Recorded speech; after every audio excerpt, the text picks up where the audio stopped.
Fiio is usually known for its high quality headphone amps and DACs. I have their K5 Pro, which I've been using quite a lot over the past 9 months. It's been dependable and it's a clean linear amp. So when they offered to send out their FD11 IEMs, I was naturally intrigued, especially at the $40 price point. So here are my thoughts in my review of the Fiio FD11.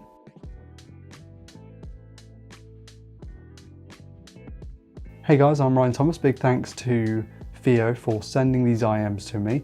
They don't see this video before you, they're getting no editorial input whatsoever, and they haven't paid me, a penny. So just have that in mind when going through this video review. The FD11 is a $40 IEM with a single dynamic driver. It's a very basic setup and is actually quite similar to that found in the SIMGOT EW200 IEMs. The included silicone ear tips are basic, though more than adequate, and the included grey twist cable is quite nice looking. It's not premium, it's not crazy, it just looks and feels okay.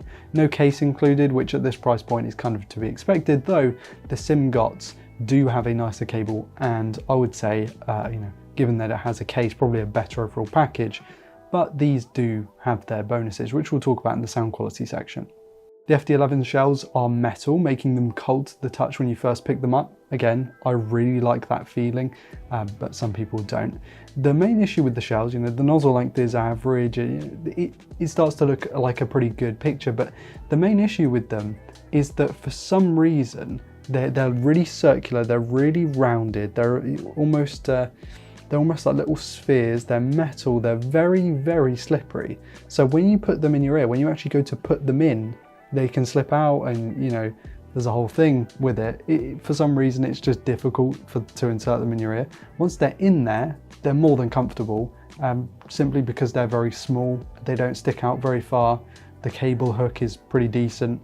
Overall it's a nice, more comfortable set of IEMs, but just the initial fitting period isn't great. And another thing about these that I maybe don't like so much is that the 2-pin cable is like a recessed connector. So you need a specific kind of 2-pin to get it to work, which is annoying. It didn't have to be this way. You could simply move the 2-pin connector a little bit closer to the surface and it would be fine.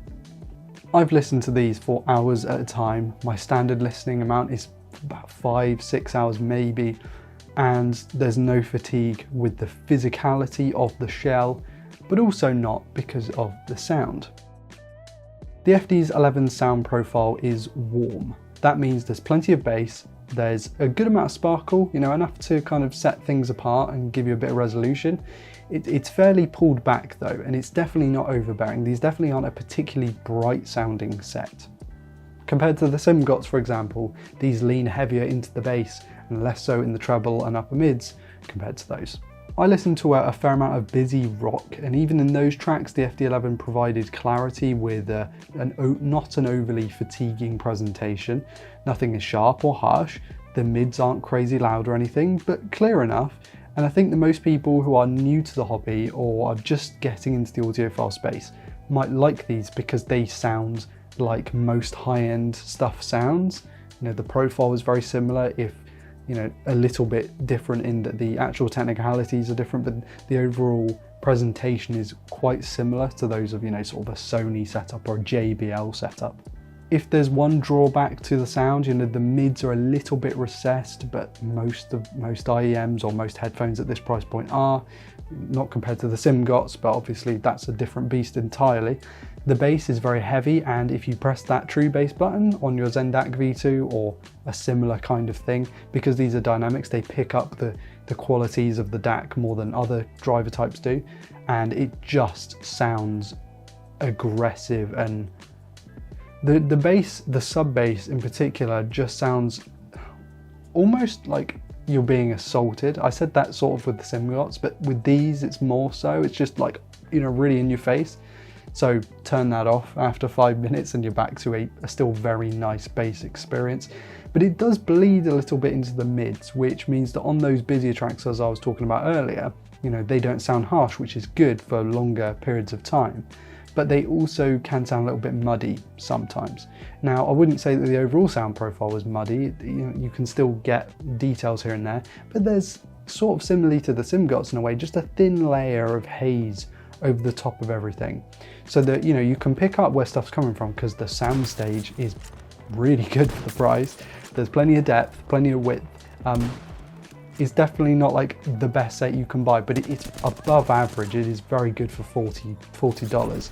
You can pick where stuff's coming from, but you don't get that sort of, you know, 4K crisp, sharp sort of, you know there's a gunshot, but maybe you're not entirely sure if it's an M4 or a Galil, because they sound kind of similar in CSGO, sort of from a distance. So it's that kind of thing. But because these have such good depth and width, when you listen to live recordings, for example, it's very immersive, because you hear just where stuff's coming from. Again, it's not sharp, it's not crisp, it's not fatiguing, but it's also, if you were trying to critically listen, these would kind of sound a bit, I don't know, soft in a way. But for most casual listeners, and for people just starting the hobby, for people who really like bass and really kind of don't like treble, these are great. These are like taking the cadenza or the quartet and just amplifying things a bit more, making things a little bit more lively. I probably would pick these over the quartet, and I definitely would pick these over the cadenza. They have that similar kind of profile, but I think they just do it better. For games such as Apex, CSGO, Valorant, these are going to be pretty decent for that. Like I said, not crazy crisp, but the imaging is good, and that's kind of what you need. Also not fatiguing, meaning you can turn up the volume a bit, hear a bit more of what's going on without feeling like you're being stabbed in the ear, essentially. I would say with the imaging kind of thing, I have two examples on my laptop now. One team's The Magic Key and the home team's Slow Boom, both tracks that have sort of imaging aspects to them, that have things tuned into them in the setup, into the recordings. They sound really immersive, they sound really cool, satisfying in a way. I know some people don't like that sound, which is fair enough, but I like it when I can hear things and I know where they're coming from. And those two tracks do really well with the FD11s, or should I say the FD11s do well with those tracks. But even for games such as Battlefield, Call of Duty, that are a bit less sweaty, they're still very immersive, because you can hear where stuff's coming from, yes, but also because of that extra bass and the bass extension, you get explosions and gunshots and things. They sound more realistic than a flatter pair, so they're more fun to listen to. Yeah, I don't really have anything crazily against the FD11. The connector needs to be just a standard 2-pin. Fiio, why did you do that? And also, maybe you could introduce a little bit more mid-range, a little bit more upper mid to sort of treble, without taking it over the top, but I understand that it's quite hard to do. And maybe you could include a pouch, like SimGot do. But I'm not holding that against you, because the price range is so low and you get a decent cable, and the IMs themselves are so good that it's not a deal breaker. And you know what, if they did include the case, I'm sure someone would find a problem with it, and you'd probably go out and buy your own one anyway, so it's fine. So for $40, the Fiio FD11s, they don't set the world alight, but they have fantastic imaging and soundstage, which are things that don't tend to be great at this price point. They lean a lot into the heavy bass, so if you're a bass head, you're going to love these. And the mid-range is smooth. There's plenty of clarity, but it's just not as much as the SimGots. So it's between these and those, really, in terms of the $40 price range, or even $50 price range, that I would pick from. The Fios have the soundstage and the imaging and the bass. The SimGots have the clearer mid-range, the sort of more lively sound quality to them. They're brighter with a smoother profile. But you know, some people like one, some people like the other, and for $80 you have two pairs there that can do either. They complement each other really well, actually, and I recommend, if you do have the money, if you have $100, just get two pairs of these, one of each, because I think that they would work really well in your library. So yeah, big thanks to Fiio for sending these out. Link to where you can find the FD11 for sale will be in the video description.